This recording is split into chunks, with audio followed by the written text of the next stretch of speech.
First thought in my head was, I'm going to be on highlights. Remember these goals? Puck rolls around. Matthews scores. He gets free. Shoots. Scores. Puck out in front. Matthews scores. A hat trick. Nylander moving in. Works it across in front. He scores. Matthews. Well, Craig Anderson does. What a luminescent night. And he talks about it in this episode of I Was in Net 4. Coming into the 2016-17 NHL season, Leaf fans were excited. Sure, they finished dead last in the league the year before, but the lottery balls fell their way. They had the number 1 overall pick in the draft and didn't have a tough decision to make. Auston Matthews. Auston Matthews, and pretty much the rest of the hockey world, knew he was going to go number 1. And the fact that he went to a hockey-crazed market like Toronto meant there was going to be a little bit of hype.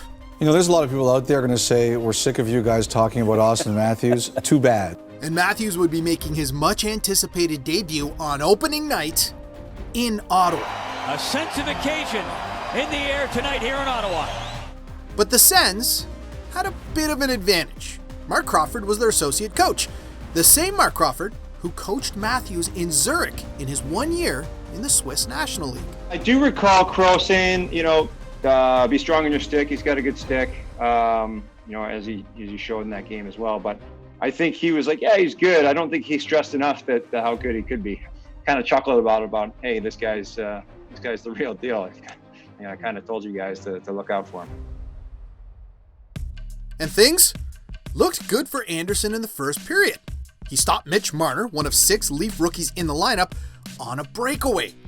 But then, less than a minute after that, Matthews scores! His first NHL goal, Auston Matthews. When he gets one, it's like, all right, that's over with. Like, let's move on, kind of thing. That's the mindset that you have as a goalie. Is hey, this guy's got the hype. He just got one. All right, let's keep him off the score sheet now and let's move forward. The whole building erupts when he scores, obviously, because there's like 8,000 Toronto fans. Half the building's blue shirts. So it felt like an away game when he scored. That's for sure. And those fans didn't need to wait much longer for something else to cheer about. This is Matthews, gains control, trying to find some room. Oh, great work, he gets free, shoots, scores! What a goal! Matthews, magnificent! It was one of those things where you get the puck out to the neutral zone, and you're like, all right, let's just take a breather, get the puck deep, and kind of, get through the shift. It wasn't just my mistake. Everybody, he made everybody look bad, right? He steals the pucks from a couple guys, and again, it's a team effort. At the end of the day, the light goes on. It's my fault, but you kind of have to look at it as a collective thing. Hey, give the guy some credit. He worked hard. He got the puck in the neutral zone, then stole it again, and he did find a little triangle there between the pads and the stick. It kind of made me look foolish. And we should mention, when he got the puck back, he got it back from Erik Karlsson. Carl was so explosive and so dynamic with the puck that it was very rare for him to get caught from behind.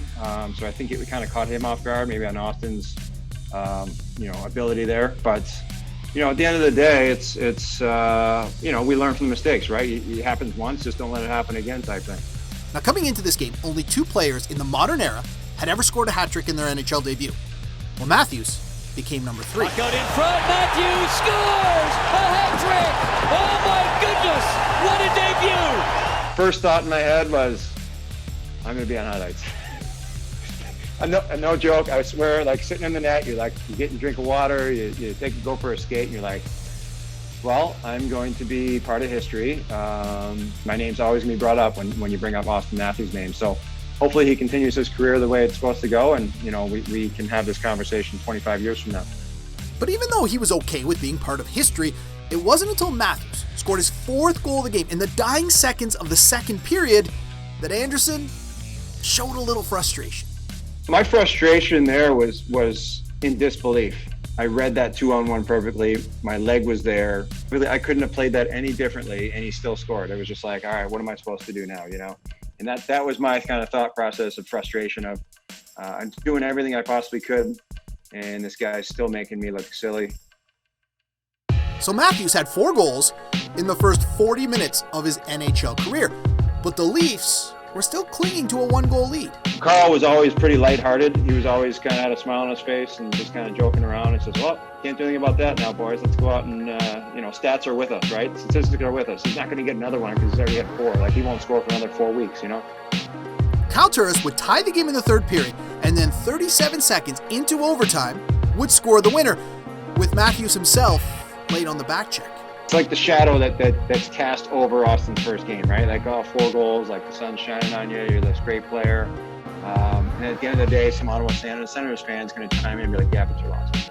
And that's kind of like the dagger in the back to him. And that's kind of like, it's kind of a cool, the way it kind of happened, But win or lose, it was still historic. And Anderson wanted a memento from the night. I was talking to my agent, and we were just in shock. Like, hey, like, we won the game, but hey, man, that's like historic. You got to get something. You got to do something to remember that game by. And I think next time we played them, I sent my stick over from that game, and we had him sign it up. And he wrote, thanks for the memories, or thanks for something.